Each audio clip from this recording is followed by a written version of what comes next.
Hello，大家好啊！我又想做個 live 啊，咁因為咧，我上個禮拜做咗個 live 咧，啲同學嘅 feedback 咧就話好好啊，你可以俾我話到俾人知咧，其實用好多唔天然嘅嘢咧，係會有機會導致有啲環境荷爾蒙啊，引致呢婦科病啊、癌症啊，好多啲其他奇難雜症。咁我就啱啱咧喺我個 Instagram 或者 Facebook post 咧，就出咗一個新 post，亦都係關於咧叫你哋咧小心選用啊呢個圖啊，我諗你哋見到啱啱尋日出嘅呢個係啦，就叫你哋咧小心選擇咧你哋嘅頭髮用品啊。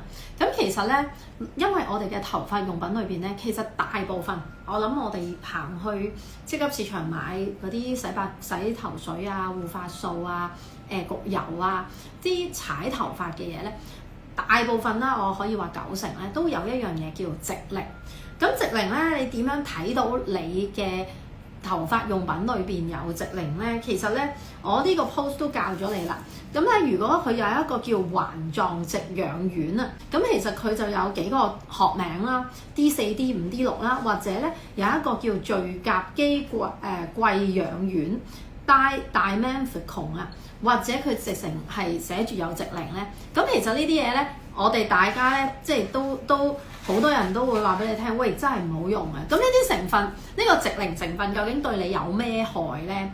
咁第一，佢會干擾你個甲狀腺功能。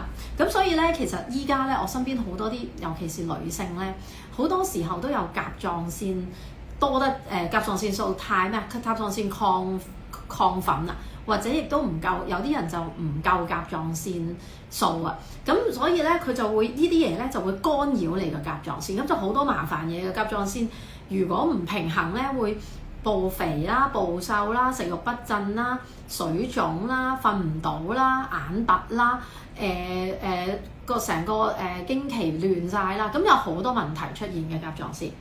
第二，佢會干擾你個雌激素效應，咁長期用咧就個婦科疾病咧個風險就增加啦。咁第三咧就男士用都唔係唔驚啊嚇，佢會減低你個精子數量啊，所以咧導致不育啦，即係。咁另外啦，佢會滲透我哋嘅皮膚咧，進入我哋嘅血液嘅，其實有機會。咁佢呢度都話啦，歐盟咧要求咧，佢呢個直靈喺我哋所有嘅配方咧係少過0.5%。好，咁我當你買你屋企嗰支洗頭水或者護髮素係低過0.5% 啦。咁我哋又話我總之我跟歐盟標準少過0.5% 冇事啦。咁我想話俾你聽，但係有一樣嘢叫經皮毒。經皮毒呢樣嘢就係透過我哋嘅皮膚會藏咗喺我哋嘅皮脂下低，而呢啲嘢係會累積，而90%係排唔翻出嚟。咁你積下，其實點解依家咁多小朋友早熟啦？可能10歲、11歲就已經嚟咗經期啦，或者好多我哋啲婦科疾病啦，朱古力瘤、肌瘤、水瘤，咁我哋都係因為咧。呢啲我哋用嘅日用品由頭到腳用咧嚟造成，其中一樣係直靈咋嚇。咁我上次講過有呢個，唔係上次講過，即係我其中有一個 post 講過有呢個 Paraben 嘅防腐劑啦，或同埋香精都會有嘅。咁所以咧其實呢個直靈咧個危害都幾高。而直靈咧除咗我哋嘅頭髮用品之外咧，其實我哋嘅化妝品都會有。今日咧你見我化個妝咧，嗱無濾鏡好靚。我依家咧就做緊一個新嘅班咧，就係有自製嘅粉底啦、胭脂啦、遮瑕膏啦、卸妝膏啦。呢個我嘅胭脂啦，我今日搽胭脂嘅就係呢隻好靚。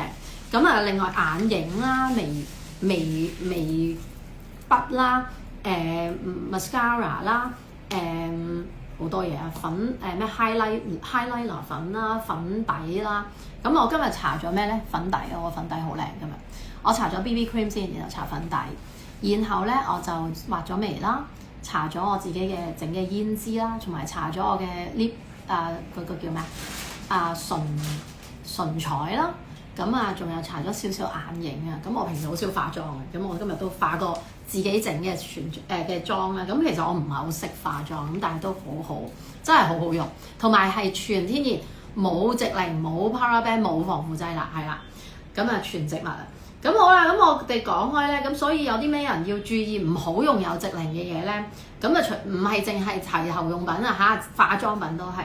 咁啊哺乳期啦、孕婦啦、青春期兒童少年啦、甲狀腺患者咧更加要注意。咁但係其實你問我，人人都要注意，冇人想有無啦啦有婦科病，無啦啦想有任何嗰啲甲狀腺問題或者致癌嘅嘢。咁所以咧，大家咧就要留意啦。咁我哋呢度咧，有洗髮餅啦，有護髮素啦，有髮膜啦，生髮噴霧、育髮精華，仲有呢個髮油、美髮油。咁呢啲頭髮用品咧，我哋都齊全嘅。咁你亦都可以 WhatsApp 我咧去訂啦，預早訂啦，因為我哋盡量做新鮮俾大家。咁而我哋嘅洗髮餅記住咧係唔容易爛嘅，好好抱。因為出邊有啲同學仔就同我講：喂，我用過啦，朋友整啲洗髮餅俾我2下就爛晒。咁我哋嘅配方咧係唔易爛嘅，一嚿洗髮餅至少用到1個月啊，好實正嘅，但係又超好抱嘅喎。咁可能你睇翻我舊時啲片，你都見我捽過咧，好好抱又唔易爛嘅。咁我只係攞個網袋袋住佢，或者攞個梘盒擺住佢咧。咁我同我老公2個人咧可以用到1個月㗎啦，好爽！你見我頭髮幾爽，超爽。咁我哋個護髮素都係超爽，完全冇直靈，所以咧有啲人怕立嘅人咧係絕對唔怕咧用我哋嘅護髮素嘅。咁我下次再講啦，我唔想講咁長。拜拜。